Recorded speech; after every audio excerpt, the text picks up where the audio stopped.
Hello. Who's here?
That's yours, Colonel. Thank you.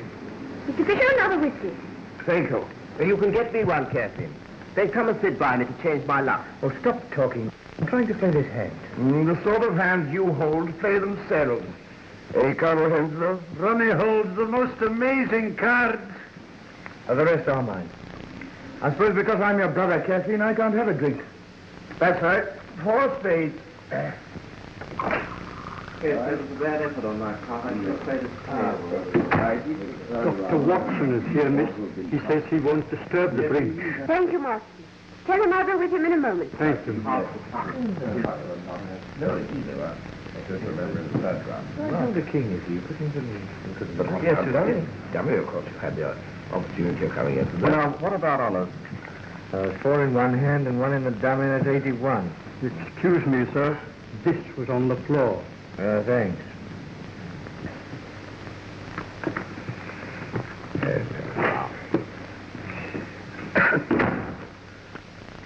Thank you. My dear, I believe. Will you cut, Colonel? Come and sit by me, Kathleen. I can't leave Dr. Watson alone. I must go. Is that the Dr. Watson, the friend of Sherlock Holmes? Yes. Then you know Holmes? No. Dr. Watson has known us since Ronnie and I were kids. But we've never met Mr. Holmes. Yeah. He's always too busy. I see.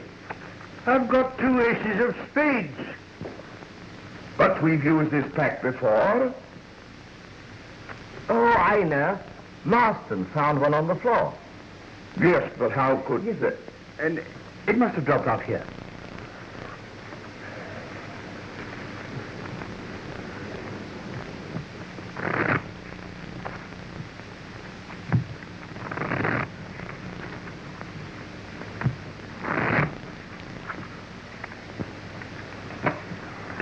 Your cut, please, Colonel. Cut for me, Ronnie. Well, Oh, don't go, Kathleen.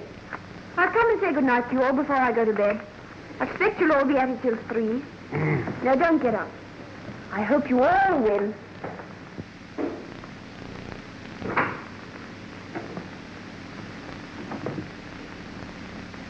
My dear, how kind of you to come. A summons from you comes before even a summons from Sherlock Holmes. It's sweet of you to say so, anyhow. Take off your coat and let me give you a drink. No, thanks. I can't stay. I came for a moment because you sent for me. Well, let's sit down for a minute.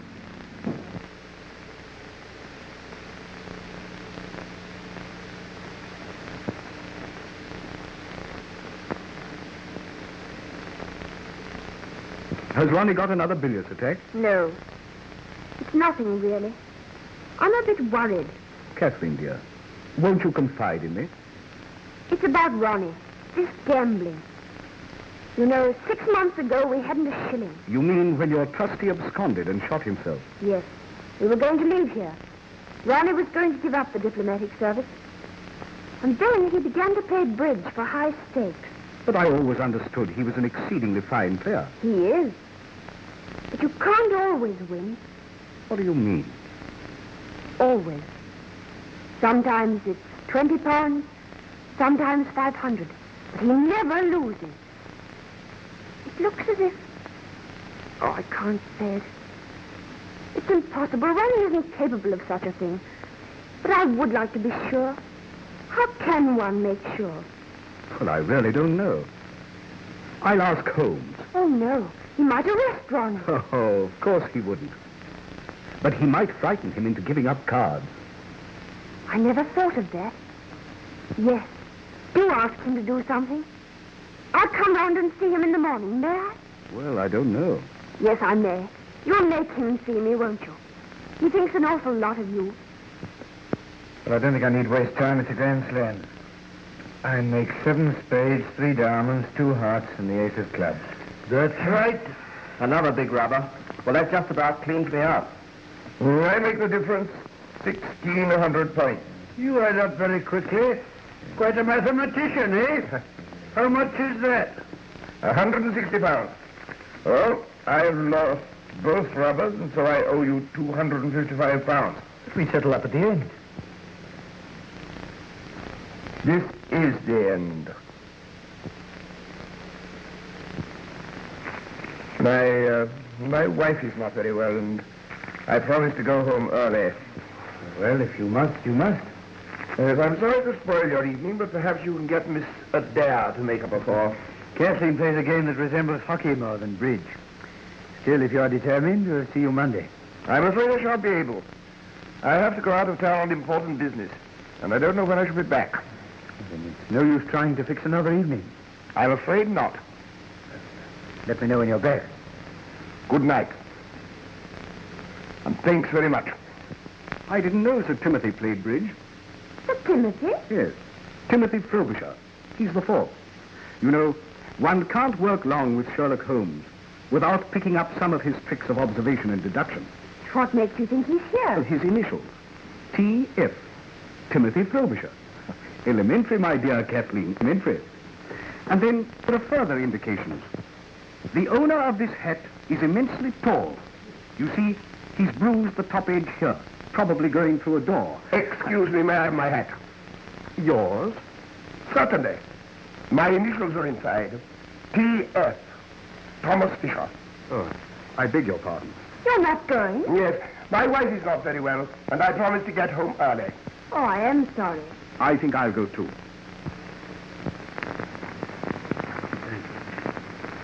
Well, good night, and thanks for playing. Sorry you had such rotten luck. See you Monday. Well, really, I think I better not. I've lost an awful lot lately, and I think I better chuck it for a bit. Oh, just as you like. Oh, don't think me rude, but I just can't afford it. That's all right, Arthur. Good night, Colonel. Good night.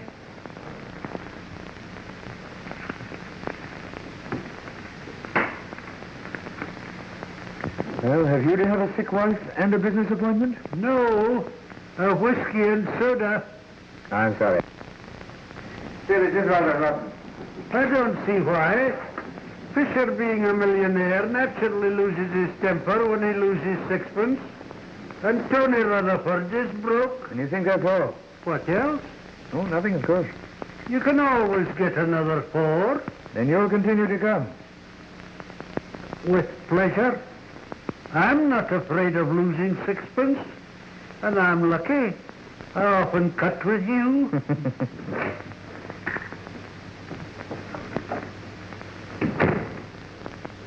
What's the matter with you all? Stopping so early. Well, Fisher had to go.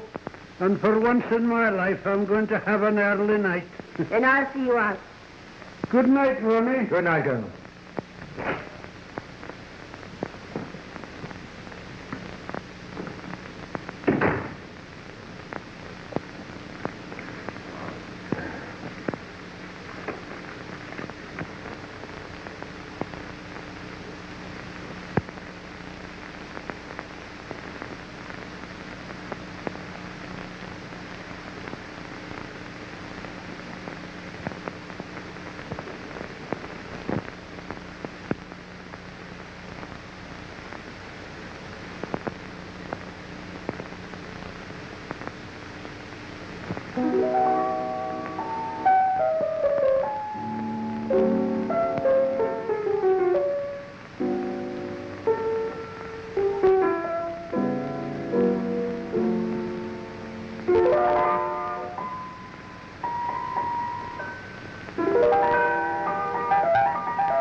Ronnie, you've got to tell me the truth.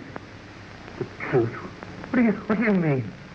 I've got to find out the truth. Terribly difficult thing, darling. Ronnie, stop. Trying to explain this ace of spades. Explain the You know exactly what I mean. When Marston picked it up, you said it belonged to that press. It doesn't, and you know it. Well, it must belong to some other pack. A hidden duplicate pack. What the devil do you mean? How dare you suggest that God knows I don't want to suggest it. But we were ruined.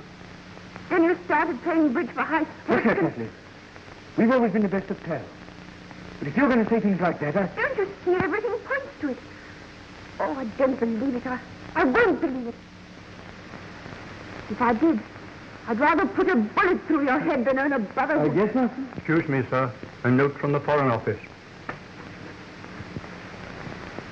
Thanks. Who brought it? Mr. Missionary. Did he tell? No, sir. He said there would be no answer. Thanks.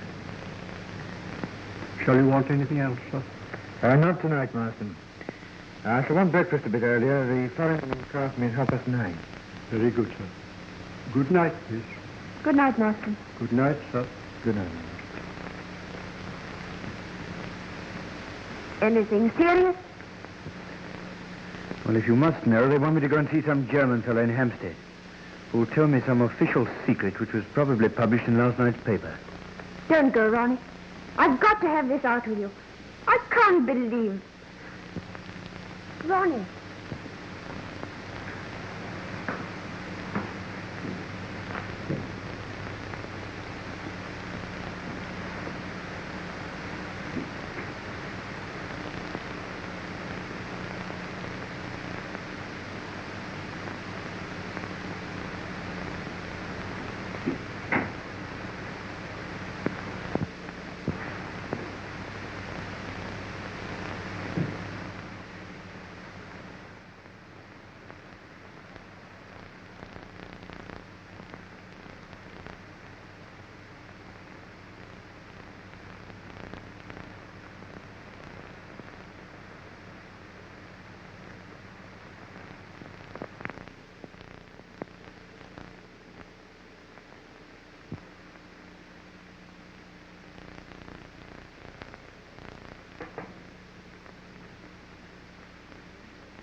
shall I do with Mr. Holmes's breakfast? Isn't he up yet? Ain't no sign of him. Hasn't even took in his shaving water. I do wish he'd be a bit more regular in his habits. Meals at all times of the day does turn the house upside down. But you know, Mrs. Hudson, you always insist on keeping his meals for him. He never asks. Yes, but the poor man must eat sometimes. If I didn't see that he had a bite now and again, it'd have been in his grave years ago. I should go and bang on his door. Yes, sir. But sometimes when he's thinking out his problems, he's that cross when he's disturbed. He won't be this morning. He's rather good-tempered. And he doesn't want any breakfast.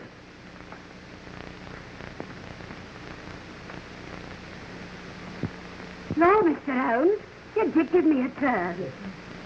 Well, one good turn deserves another, doesn't it? What can I do for you? As to breakfast, sir. Oh, I've already breakfasted with the manager of the London and Commercial Bank. Oh, so they've sent for you for this? Are you sure I can't tempt you to a nice bit of addict? My dear Mrs. Hudson, you've always been a temptation to me, but addict, after a good breakfast, is not. No, you do carry on. It's a good job I don't take you serious. I'm perfectly serious. Jokes are not my strong point. Ask the doctor. I never see any of his. No. You know, I've been wondering, my dear Watson, why you don't get the batteries of your car recharged. What do you mean? Well, you had great difficulty in getting your car to start last night. The batteries are run down. They are, but how did you know? You've a blister at the base of your fingers on the right hand. As you've not been sculling on the serpentine this morning, I deduced that you've been cranking your car. It's rather wonderful. That's elementary, my dear Watson. Elementary. Oh, let me give you a hand. Thank you, sir. Can you lift that? Yes. And the cloth on the top. That's Yes, good. please. There you are. Thank you. You sure there's nothing else I can do for you? No, nothing, thank you. Oh, wait a minute. Let me give you a hand.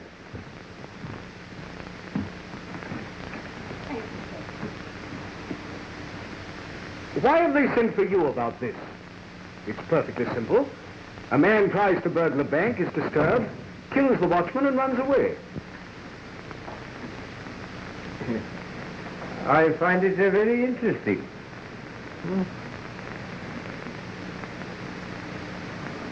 Have you ever heard of Professor Robert Moriarty? No. What's he got to do with it? Oh, he's to do with half the crimes the world over.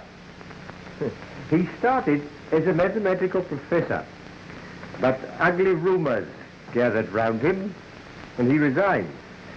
Well, after that, he vanished for 10 years or so. I fancy he went abroad. Then he returned to England, and things began to happen. What thing? For a long time, I've been conscious of some power, a deep organization which stands in the way of the law. Once he made a slip, and I was able to deduce that behind that power was Moriarty.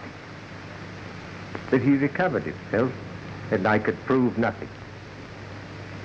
He has hundreds of agents, none of whom have ever seen him.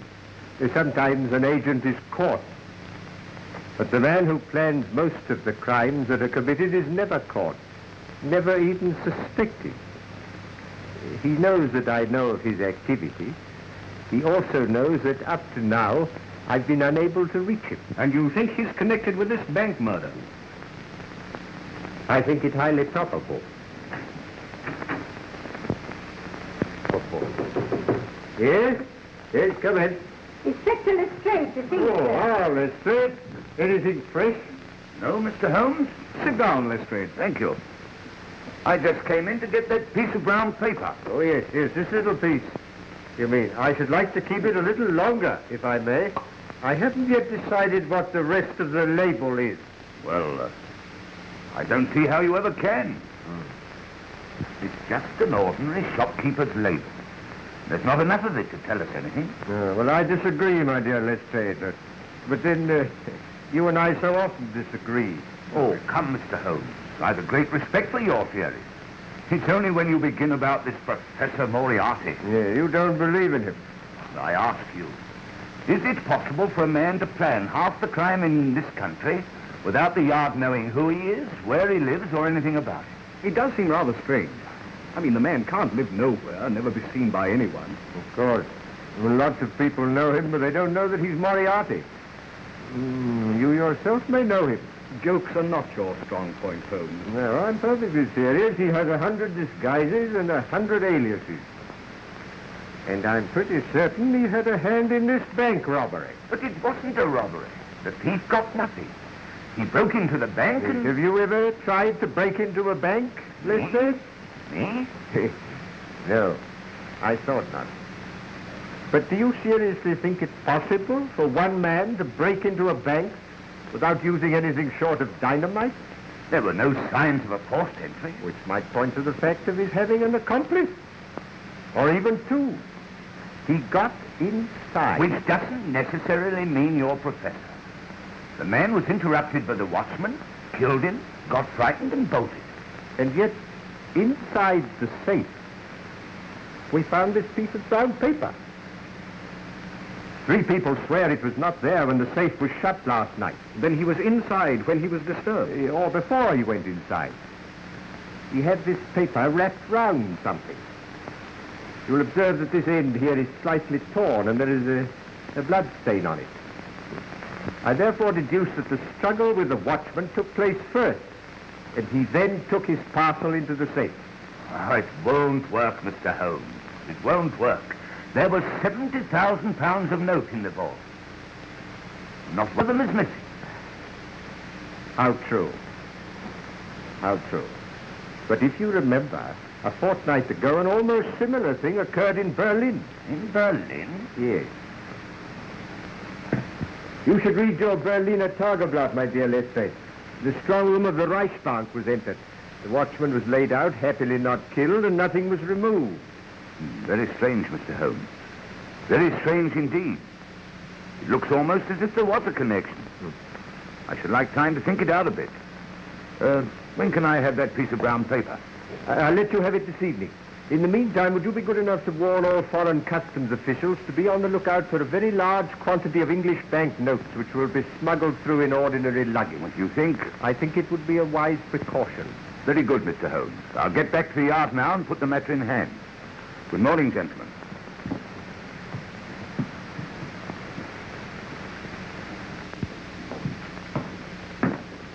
The chief has arrived, sir. Oh? What are his orders? He will interview Mr. Adair himself. Right. Send Mr. Adair in.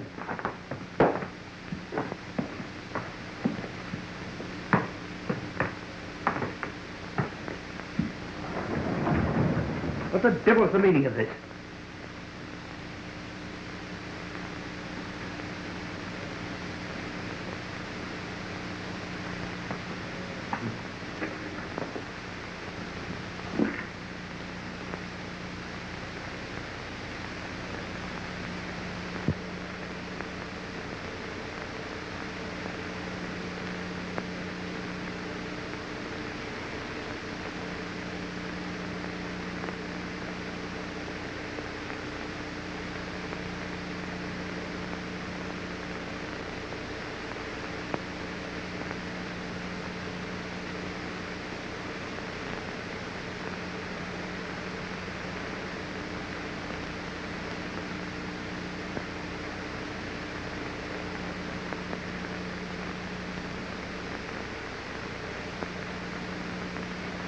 Adair.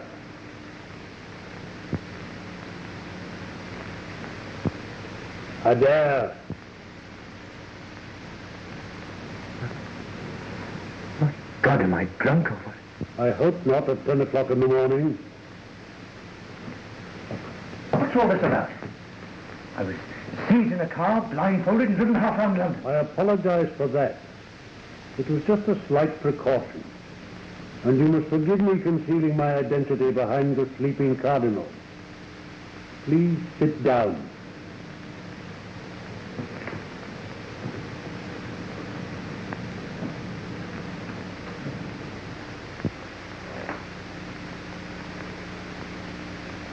Are you Mr. Clink? Mr. Otto Clink? No. Poor Otto Clink must have been dead a good many years. What the devil's the meaning of this? Only that I have a slight favor to ask of you, Mr. Adair. Say that. Who are you, anyway? I understand that you are leaving on the Golden Arrow at 11 o'clock tomorrow for Paris. And if I am? You are going on Foreign Office business, and you will have a laissez-passer, which means that your luggage will not be examined by the customs. I want you to take a suitcase to Paris for me. I'll do nothing of the kind. Why should I? Because you can't help yourself. Don't be ridiculous. Sit down, Madame. You go to hell. Sit down. You have been cheating at cards. What? I repeat, you have been cheating at cards. I should have warned you that this picture is painted on steel. Sit down. All your life you have been interested in sleight of hand. Your trick of palming a whole pack of cards has been very useful to you since your trustee absconded and left you and your sister penniless. It's a lie. You have taken to playing bridge for very high stakes. When you deal, you simply change the pack after it has been cut to you. You have a carefully prepared pack in the palm of your hand. You do the same when you cut a pack to your opponent. Now, this procedure, if publicly known, is not likely to lead to an advancement either social or diplomatic. In fact, it means the end of you. Who's been telling you this ridiculous story? Last night you made a slip. You dropped the ace of spades. Now I think I can count on your doing me this very slight service. Go on. A suitcase bearing your initials will be delivered at your flat at 9:30 this evening. You will pass it through the customs with your other luggage. I understand you have engaged a room at the Bristol in Paris. You will take your luggage there, and by 10 o'clock tomorrow night, the suitcase will have vanished from your room. You will make no comment. What's in this precious suitcase? That does not concern you. Yes, but it might be anything. Stolen jewels, bonds, heaven knows what. No, I'll be damned if I'll be made use of in this way. I feel sure that you will change your mind. In the event of your not doing so, you will find the only alternative in the box on the table. What do you mean?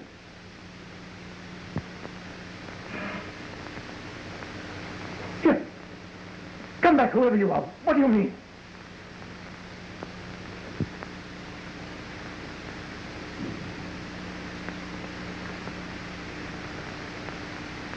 The only alternative. Oh, my God.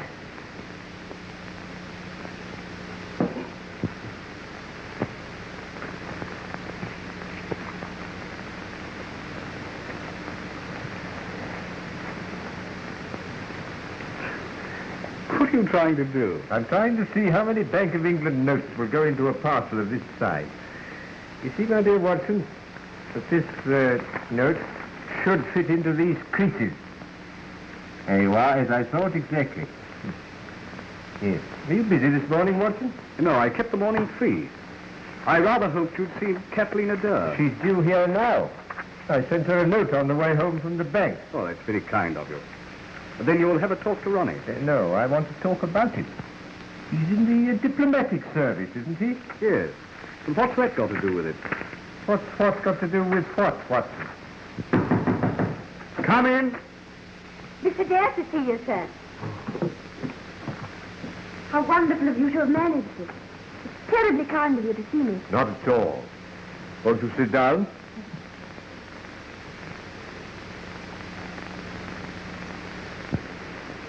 Watson's told me how worried you are about your brother, but I don't quite see what I can do. I've been wondering if you could find out if it's really true. If it is, and I can't believe that it is, perhaps you could frighten him into giving up. For whom does he play as a rule?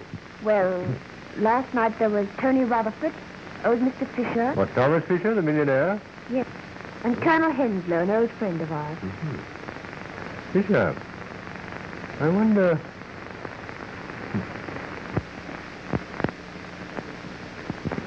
Forgive me, Mrs. Dare, but does your brother travel at all on official business? Quite a lot. In fact, he's off to Paris tomorrow. Ah, I thought so. How long has he known that he would be going tomorrow?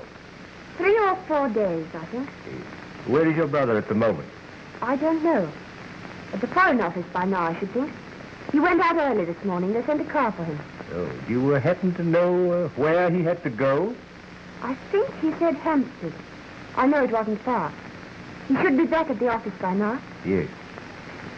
Yes. They think a great deal of your brother at the Foreign Office. They used to. But lately he's been playing so much bridge. I'm afraid he's been neglecting his work. Yes, that's a pity. Yes, I wonder if you'd be good enough to ask your brother to come and see me this afternoon. Of course. I'll go round to the Foreign Office now. Oh. I might just take him. Why not telephone? He hates being rung up there, and I couldn't explain on the telephone. What shall I do if I miss him? Well, when will you be seeing him? Tonight. He's dining out, and he's bound to come in to dress. Very well. In that case, would you be good enough to ask him to come and see me in the morning before he starts? That's awfully kind of you. Don't mention bridge to it. As a matter of fact, I shall not say a word on that subject myself, but you may rest assured that after he has seen me, he will never gamble again. I can't tell you how grateful I am. Not at all. But I am grateful to you.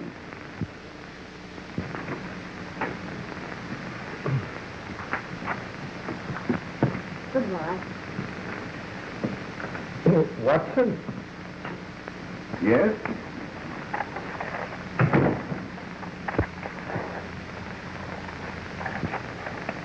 What's all this mean, Holmes? Means, my dear Watson, that the Foreign Office doesn't send a car to take a very unimportant young man to Hampstead.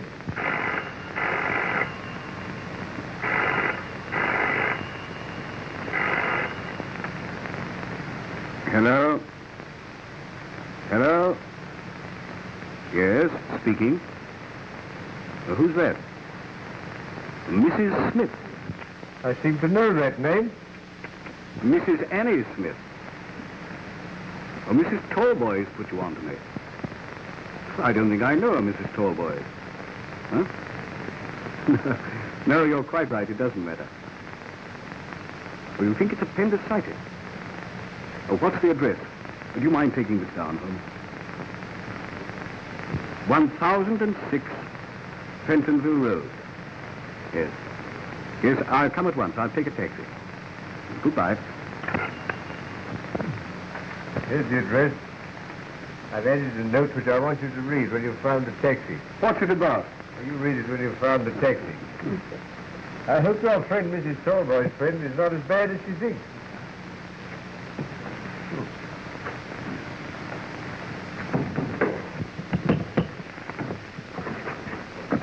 Now, what is it? Please, Master says, can I have Paul's pajamas? They've blown us our line into your backyard. You've no right to hang out your washing and your whatnots in a respectable neighbourhood like this. Mother said if you started carrying on about the washing, I wasn't to stand in with your lip. Your mother said that? Yes, she did. Well, I've never had such impudence in all my born days. You go and I'll give your mother lip. You wait. Mother said I was to take back the pajamas and not to talk to you. She doesn't think you're respectful. What's that? She says it's disgraceful, a widow living in a house full of nothing but men. Oh, you wait a minute. I'll give her respectable. Go on up it. Go on up you go. Oh, my word, respectable.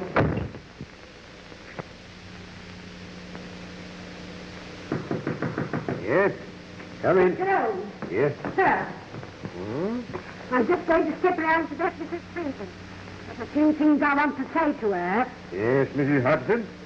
But what has upset you? Well, she just told me. She sent her daddy round to say that I want to mean the for saying what she did say. But I want her to know I shall be out 20 minutes. Especially that time to tell her what she's done here. Yes. Well, I wouldn't be too violent if I were you, Mrs. Hudson. Violent. Indeed, I'll sit about her good and prop. Indeed, I would, if it wasn't for my chronic arthritis.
Come in, Professor.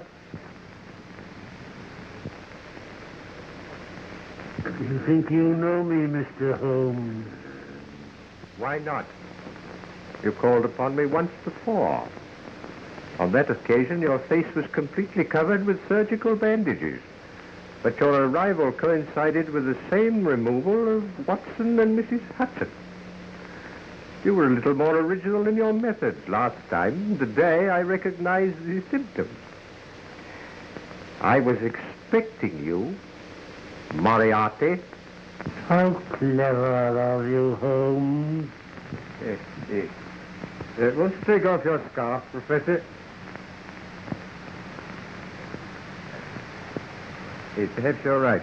This room is rather draughty. Shall we sit down? I'm afraid my method of getting rid of Watson and Mrs. Hudson was a trifle crude. But I had a sudden impulse, and anyhow it served its purpose. Except that our interview will be a brief one. Watson will have read my note in the taxi, telling him to ignore the call and come back here in 5 minutes. In that case, I will be brief. On the 4th of May, 1928, you crossed my path. A dangerous thing to do, Holmes. 8 months later, to be exact, the 20th of January, 1929, you incommoded me seriously. Yes, you made a bad slip in 1929, didn't you? Nearly had you, Professor. And now I find you so constantly in my way that it would be better for me if you were removed. Perhaps what I have to say has already crossed your mind. Possibly my answer may have crossed yours. You stand fast? Absolutely. A great pity, Holmes. I have a great respect for your mentality. A great pity. You're getting in the way of a great organization, the full extent of which even you, with all your cleverness, cannot realize. You wish to put me in the dock. You never will. If you destroy me, rest assured I shall do as much for you. That's very interesting, Professor, but your 5 minutes are up. I fancy I hear the arrival of Watson. May I offer you a piece of advice? Never give way to sudden impulses. They're even more dangerous to you than I am. I read your note, Holmes. I beg your pardon. Did you come to see me? Your friend is in great danger.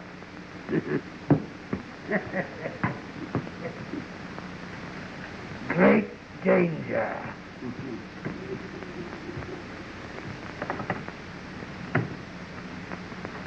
What's the matter with him? It is the draft, Watson. He's feeling the draft very badly at this moment. But who was it? Well, that was Mrs. Smith of 1006 Pentonville. Mrs.? Or shall we say, Professor. Oh, the mythical Moriarty. What does he look like? Well, I know no more than you do.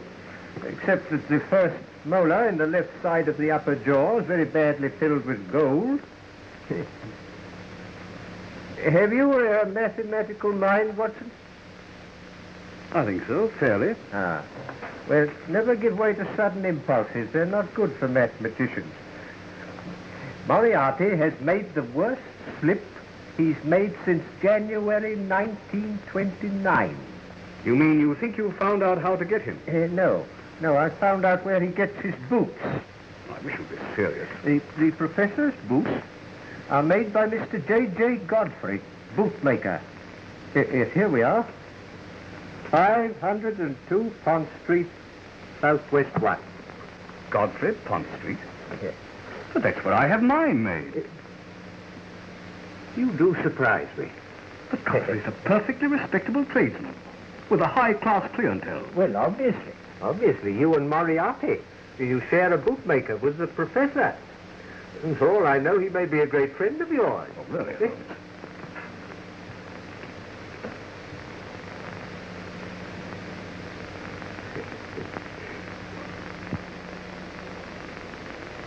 Does Mr. Godfrey make his boots on the premises? Yes, in the basement.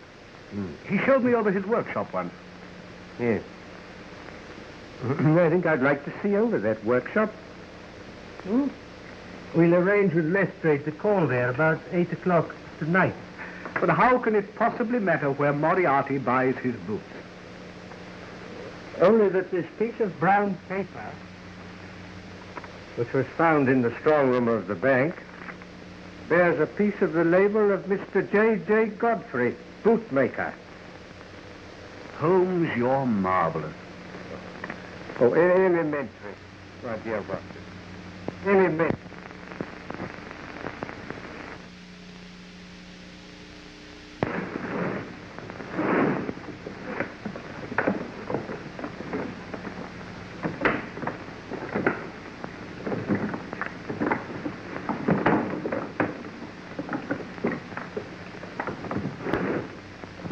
Well, that's that. Now what am I to do with it? You will be at Down Street Tube Station at 9 o'clock precisely. You'll take the suitcase with you. Oh, it's all right. There's heaps of time. It isn't 8 o'clock yet. In the main entrance, you will see a man with a scar on his left temple. He will take the suitcase from you. Yes, sir. The keys? Hello, sir. Looks a good bit of work. Yes, sir. I'm a good workman. Moran, Well, the chief's here. I have just been informed that Inspector Lestrade has left Scotland Yard in a powerful car with police constables number 47, 54 and 83, all of the C Division. They will doubtless call for Sherlock Holmes and that great detective, Dr. Watson. Don't attempt to hide the suitcase. It would look suspicious. And see that everything is tidy. If the police detain you, I have arranged for someone else to take the suitcase.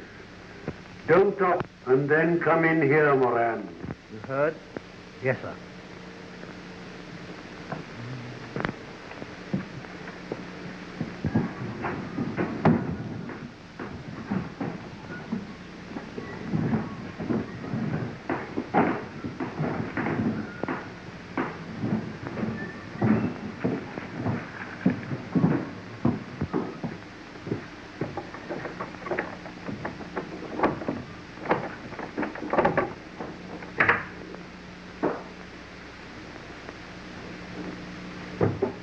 Put this right, Godfrey, will you?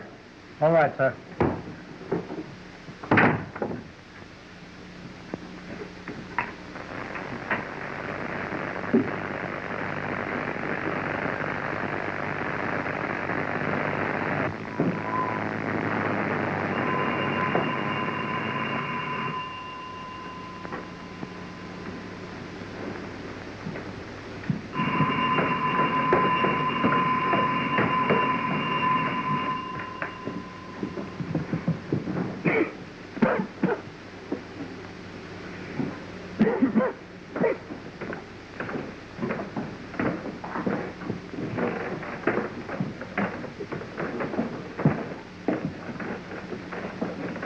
Which of you is Mr. Godfrey? I am. There's my search warrant. Search warrant? Well, what are you searching for? You'll know when I found it. Why? If it isn't Dr. Watson. Hope the last pair of shoes I made was satisfactory. Oh, I see you're wearing them now. Yes, quite thanks. I say, Holmes, this does seem rather absurd. You know, Godfrey's made my shoes for years. Yes, your shoe last is in that cupboard over there now.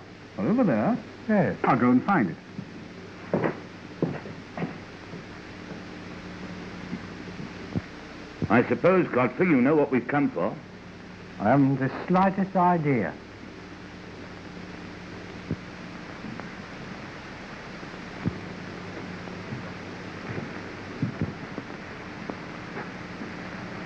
Hello. Starting out a new branch, eh? Oh, that? Yes, that's an experiment. Special order for a new customer. Thought I might as well try my hand at it. Glad to see you look after your work people, Godfrey. Oh.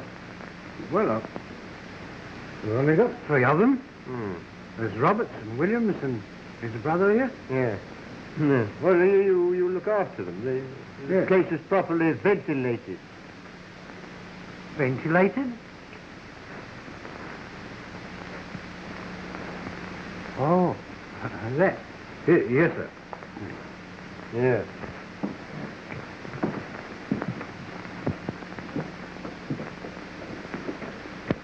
Oh, yes.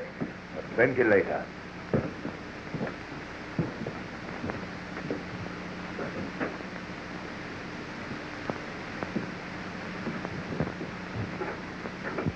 Where's that door lead? To the area. But as you can see, it hasn't been opened for years. Well, I should like you to open it. Heaven only knows where the key is. That door hasn't been opened since I don't know when. Oh. Godfrey, this is a curious looking... What do you use for? It's used for special work. Oh.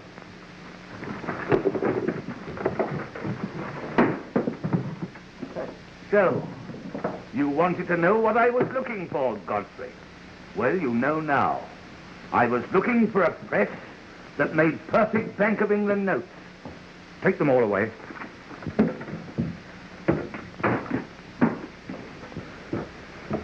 What are you doing? Quick, follow this wire. Let's go. What for? Yes.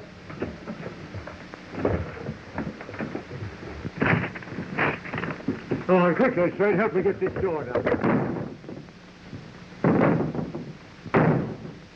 What?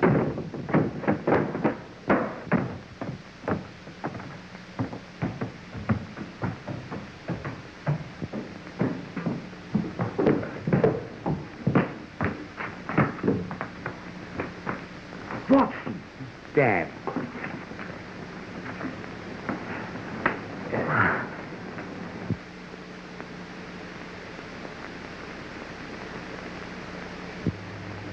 Oh, have another drink, my dear Watson. Hey, you feel better. Thanks, I'm all right. I haven't a scratch. There's a bit of a shock being seized and trussed up like that. You saw nobody? Nothing.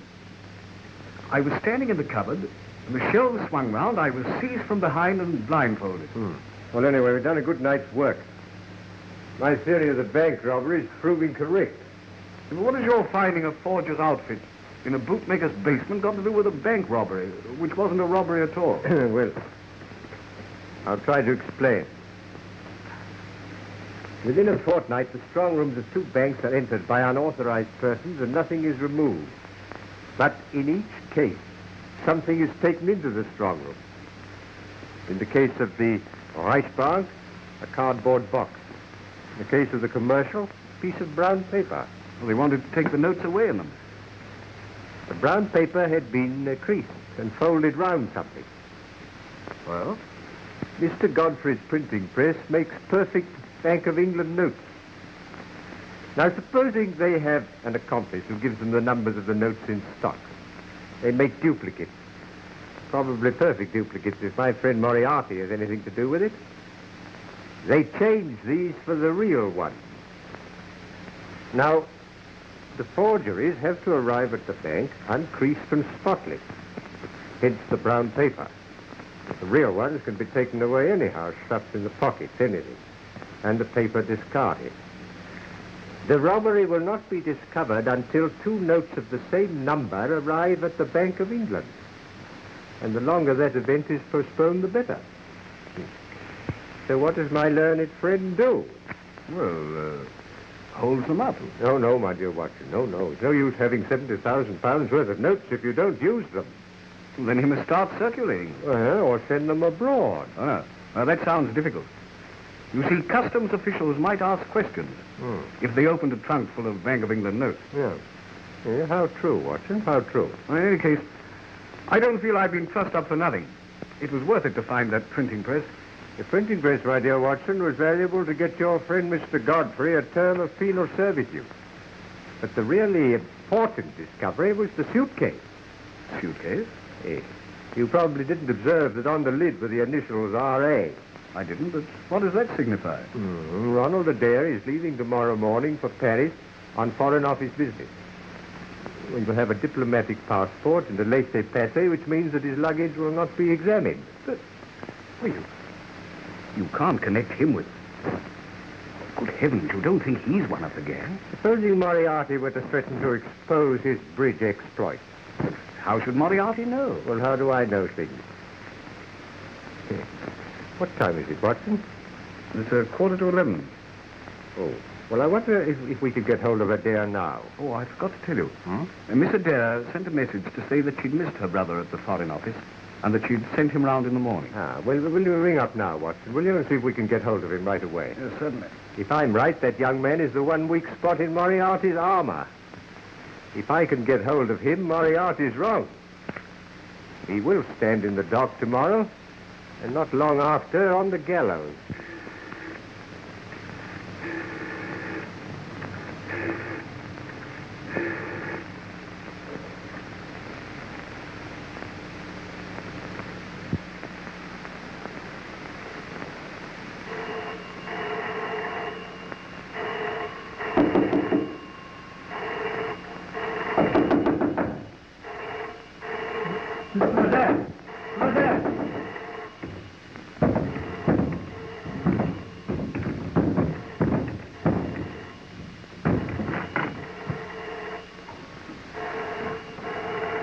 Mr. Adair?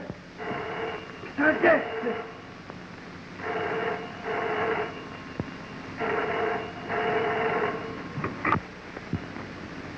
Hello.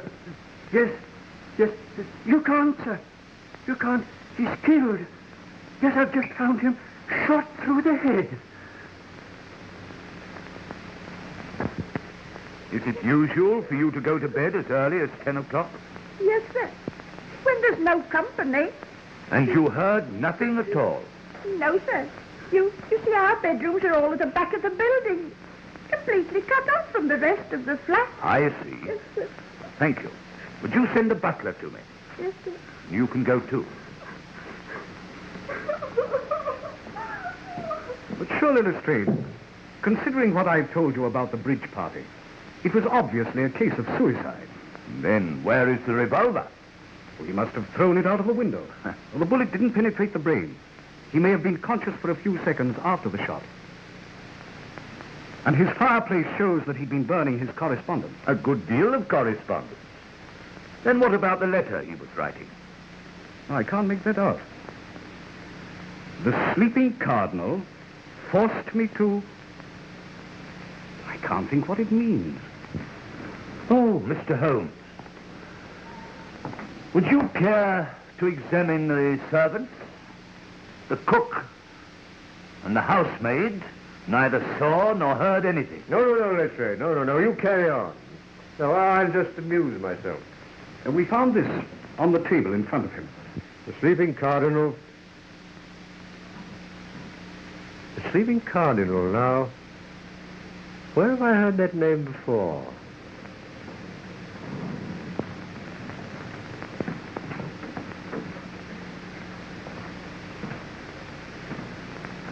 You're the butler here. Yes, sir. Have you been with the family long? 3 years, sir. Then you know their ways. Did anything unusual occur here this evening? No, sir.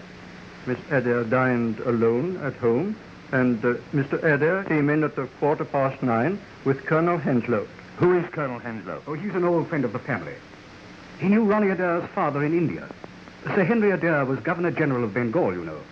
They used to hunt tigers together. Did you gather at all what they were talking about when they came in? Well, sir, Mr. Adair was saying, "And you think Fisher means trouble?" Huh? That was all I heard, sir. How long was the Colonel here? Barely half an hour, sir. Was Miss Adair with him? No, sir. She was in her room. Was anyone else in the flat? No, sir. You're positive that there was no one else at all? No, sir. Oh, a man came about 9:30 with a new suitcase that Mr. Adair had ordered. What kind of a man? I didn't notice him particularly, sir. He wasn't actually inside the flat. He just handed me the case and I signed for it. Where did the case come from? I really didn't notice, sir. I just told Mr. Adair it was here, and He told me to put it with the other luggage in his bedroom. Oh. Which one? That's the odd thing, sir. It isn't here. And I can't find it anywhere, so I searched the flat. It was quite an ordinary sort of case. Can't think where it could get hidden. But it must be somewhere. Unless Mr. Adair took it out. He didn't go out, sir. He went straight to his room after the colonel had left. Why didn't Miss Adair come and see the colonel? Wasn't she friendly with him? Oh, yes, sir. She was quite friendly with him. Wasn't she friendly with her brother? They were devoted to each other. They was, sir. But there was a bit of a shindy last night, sir. Well, she never mentioned anything about it to me. No, sir. It was after you and the other gentleman had left.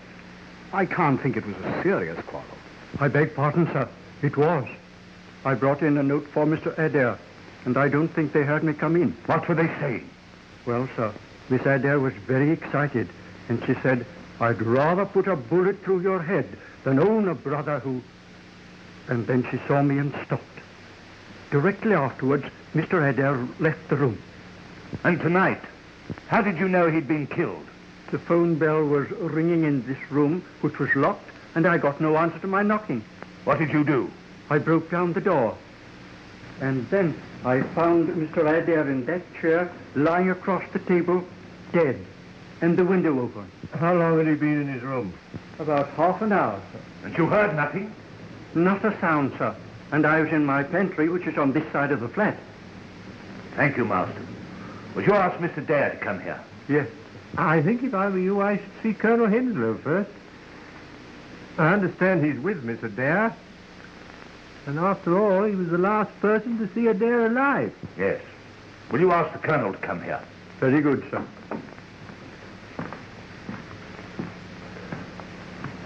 Well, that disposes of your suicide theory. What do you mean? You're not suggesting that Miss Adair... At any rate, she threatened. But the door was locked on the inside. Ah, Colonel. I don't think you know Inspector Lestrade and my friend Sherlock Holmes. Delighted to meet two such famous people. I also am delighted to meet such a distinguished big game hunter. My hunting days are over. Yes, yes. There must be a great trial to you, of all people. Was it the war? No. A tiger mauled my arm. It turned septic and had to be taken off at the shoulder. I'm lucky to be alive at all. Yes, I'm immensely ignorant about tiger hunting. Tell me, you go out on elephants with beaters, don't you? Pardon me, Mr. Holmes, but I must ask the Colonel a few questions. Yes, all right, just a minute. I'm very interested in tiger hunting. Well, elephants and beaters are used when royalty and rajas hunt tigers, but they're expensive. Oh, very. You can always tether a goat and wait till the tiger comes for it. Really, Mr. Holmes, I'm pressed for time, and I must ask the Colonel a few questions. Yeah, well, fire ahead, Lester, fire ahead. You were the last to see the deceased alive. Yes, he's been very nervous since last night. He came round this evening and asked me to come back with him for a chat. I suppose you all know what's happened at the bridge party. Yes? One of the players looked like being unpleasant, and Adair wanted my advice. And what was your advice? To do nothing at all. Even if it were true, nobody could prove it. And he was less worried when you left? I think he was, a little. I understand a new suitcase was brought to the house last night. Were you there when it arrived? I believe so. I never saw it, but I heard Ronnie tell Marston to take it into his bedroom. What time did you leave? About 9:45. And within 3/4 of an hour, he was found dead. Surely it's obvious he shot himself. I disagree, my dear Watson. He was murdered. Of course. You don't really think so? Yes, my dear Colonel. I'm certain of it. And what is more, I'm sure you'll all be glad to hear that within 24 hours, I shall not only be in a position to prove it, But I shall have the murderer under lock and key. I'm delighted to hear it. Not that it can bring the poor lad back. You know, Ronnie, with all his faults, was extraordinarily lovable. I feel rather as if I had lost a son. Thank you, Colonel Henslow. I shan't need you anymore. Would you mind asking Mr. Dare to come to me a moment? Certainly. Goodbye, Mr. Holmes. Goodbye, Colonel.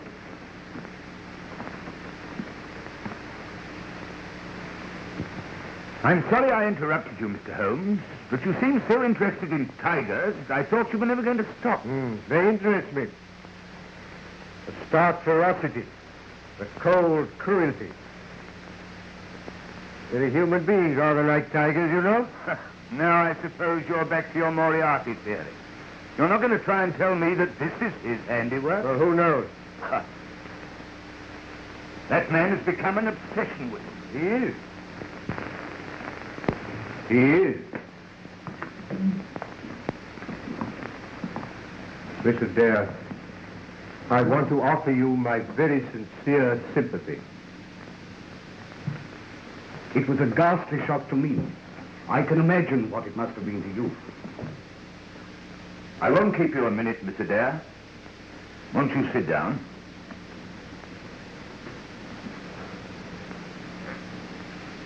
When did you last see your brother? At 6:30. He came in to dress, and I came in here to give him a message. What was the message? I told him that Mr. Holmes wanted to see him before he went to Paris. You see, I'd asked Mr. Holmes to interview him. What did he say? He was upset. In fact, we had rather a quarrel about it. Another quarrel? You had one the night before. Yes, but this was not so serious. He was merely annoyed that I had spoken to Mr. Holmes. He was very annoyed? Well, rather. He seemed more frightened than annoyed. I couldn't understand. And so you quarreled again? Well, yes. He said I had no business to interfere in his affairs. And did you again threaten to shoot him? Shoot him? What do you mean? The night before, your butler heard you threatening him. Oh, no. I never did anything of the kind. I shoot Ronnie. You said you would rather put a bullet through his head than own a brother who... Oh, that was only a figure of speech.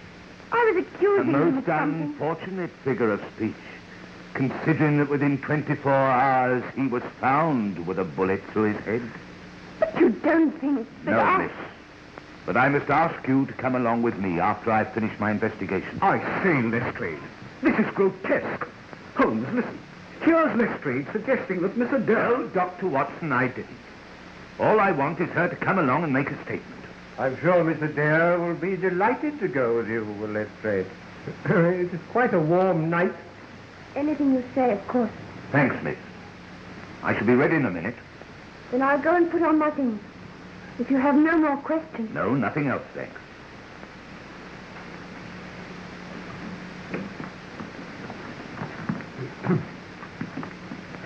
This is outrageous. Well, Mr. Holmes, what do you think? It's really remarkable how many varieties of trees there are in the London parks. Have you ever noticed what remarkably fine specimens? Really, Mr. Holmes, you're a most extraordinary man. In the middle of an investigation like this, you begin talking about trees. Holmes, you've heard Lestrade's ghastly accusation. Surely it was suicide. He burned his correspondence. I don't think he did. These are the ashes of, I should say, at least a dozen packs of playing cards. Because he was afraid Fisher was going to expose him. My dear Watson, as I've already told you, this was murder. And it was committed from outside this room. What?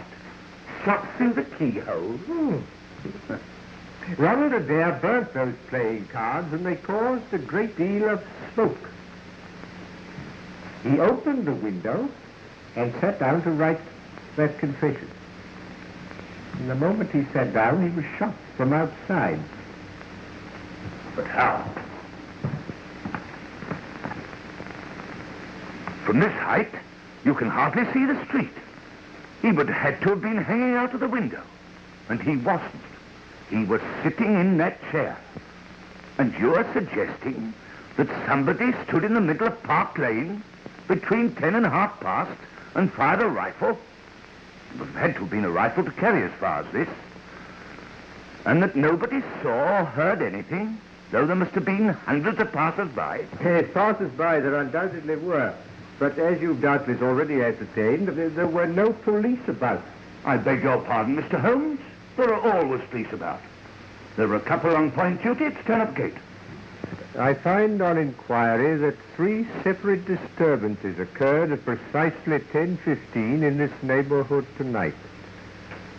A lot of roughs who are not accustomed to frequent the public house round the corner refused to leave and were ejected by the police.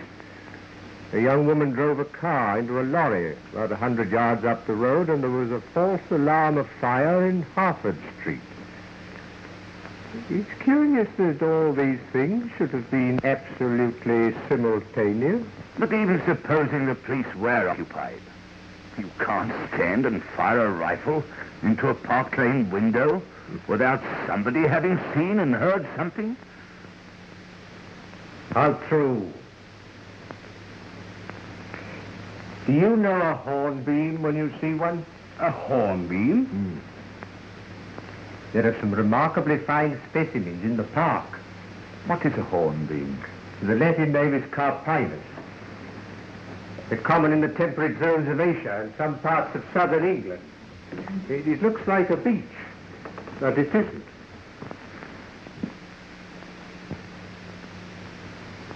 Do you know, Dr. Watson, in spite of the fact that I've known Holmes for some years, I sometimes wonder if he's all there.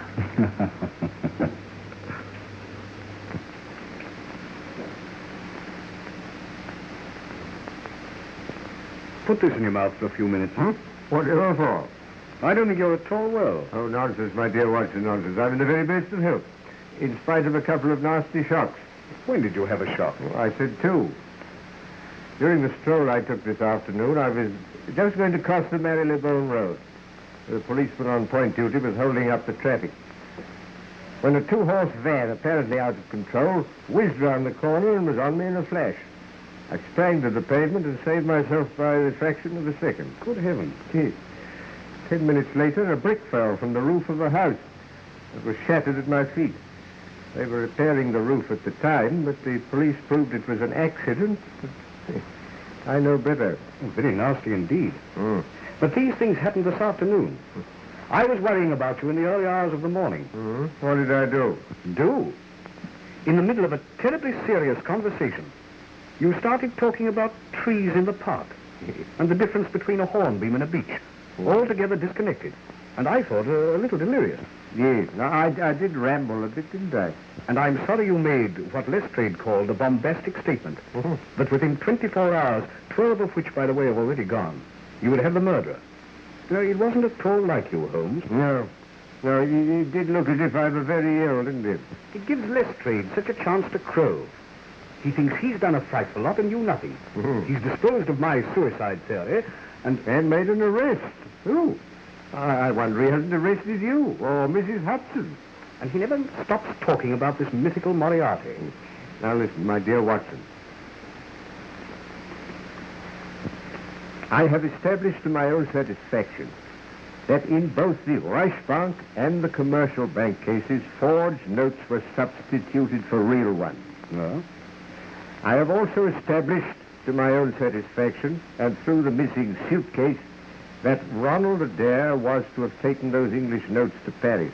And the same brain that planned that scheme planned the removal of Ronald Adair. But why should they remove their means of getting the notes safely out of the country? Because Ronald Adair refused at the last minute. Why should he? He was still open to exposure as a cheat. That's what frightened him. Yes, but I frightened him still more. When his sister told him that I wanted to see him, he was panic-stricken, because he realized that his cheating could only result in scandal. The other meant certain jail. I see. And what did you make of that letter he was writing about the Sleeping Cardinal? Now that, my dear Watson, is the most significant aspect of the case. Do you remember 8 months ago when Trimble the forger was found on the embankment dying from terrible injuries? Yes? Yes?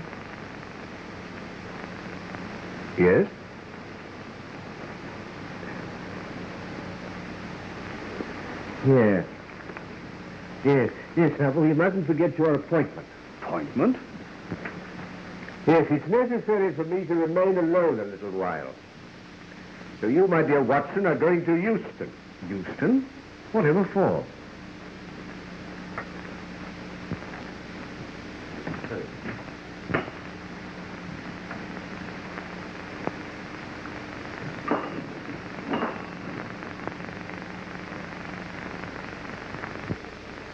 What's the idea? You see.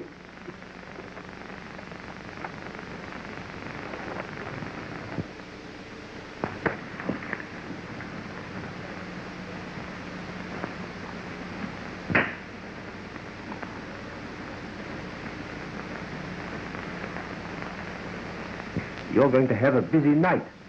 Now, I want you to put on your coat and hat, take a suitcase, you needn't pack anything, get a taxi, and make a great fuss about getting it.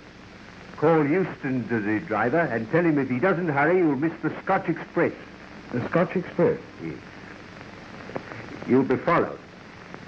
The moment you get to Euston, pay off the taxi and rush round to the booking office.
This is a bit too thick. My apologies, Mrs. Hudson. Once again, you've proved yourself far above ordinary women. Well, Mr. Holmes, I did as you told me to. I moved the statue every few minutes when suddenly the whole blooming thing falls on top of me. But you've done very well, Mrs. Hudson. Very well. Lestrade, bring in the prisoner.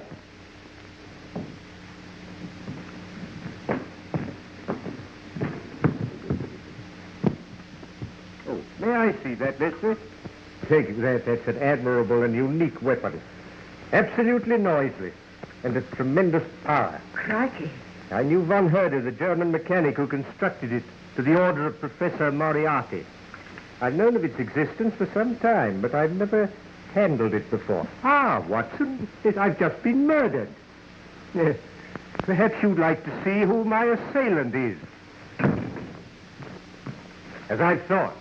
But Holmes, that's Colonel Henslow.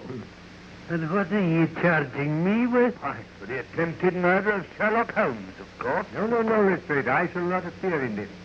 To you, and you alone, belongs the credit for this remarkable arrest. With your usual happy mixture of cunning and audacity, you've got him. Got him? Got who? Well, the man who climbed the tree in the park last night. A hornbeam, to be correct, and shot Ronald Adair through the open window of his flat in Park Lane. Has it occurred to you, Mr. Holmes, that it must be rather difficult to climb a tree and shoot anyone when one only has one arm? Ah, yes, I'd forgotten. Your left arm must be causing you great inconvenience. Yes. Lestrade, I wonder if you'd be good enough to free it for the Colonel. Hello? What's the game? Let me introduce you to Professor Robert Moriarty, the mythical Moriarty, my obsession. I warned you when you called upon me yesterday that sudden impulses were dangerous. I observed that the first molar in your left upper jaw was very badly filled with gold. And when Colonel Henslow was feeling as if he'd lost the sun, I observed the same bad workmanship in the same tooth. You clever, cunning swine. You think you've got me and you're safe, but you're up against an organization, Holmes. They'll get you. They'll destroy you. I might even do it myself.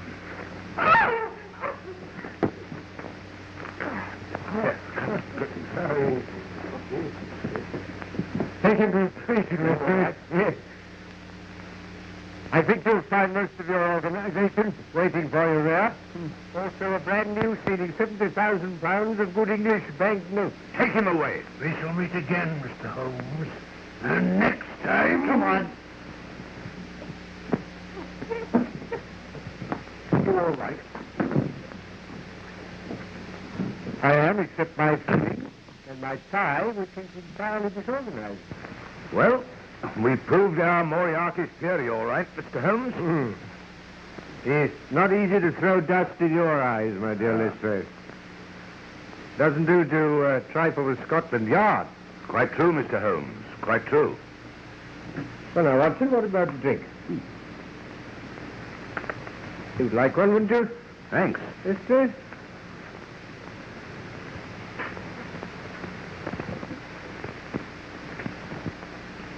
I can't think how you managed to discover these things, Holmes. I saw nothing that could have put you on the track of the murderer. On the contrary, my dear Watson, you've seen everything. Except the tree, which I told you about, but you were unable to make the necessary deductions. I knew about the existence of that air gun. I found evidence that the tree opposite the flat had been climbed. By issuing a threat in front of Colonel Henslow, I made certain that during the 24 hours he tried to silence me as he silenced Adair.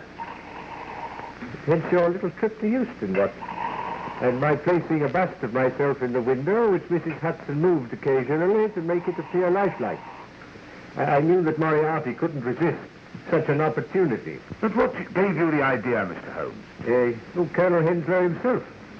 Yes, in the conversation I had with him, the irrelevant one about tigers, Watson. You can always tether a goat as a bait and wait till the tiger comes. Oh. But what about the Sleeping Cardinal? Godfrey's made a stake to the Sleeping Cardinal. That's the painting of the room in which you were tied up, Watson, and through which Moriarty used to speak unseen by his dupes. And I've only one regret, that the bust of myself by Angelo Palazzini has been irretrievably ruined.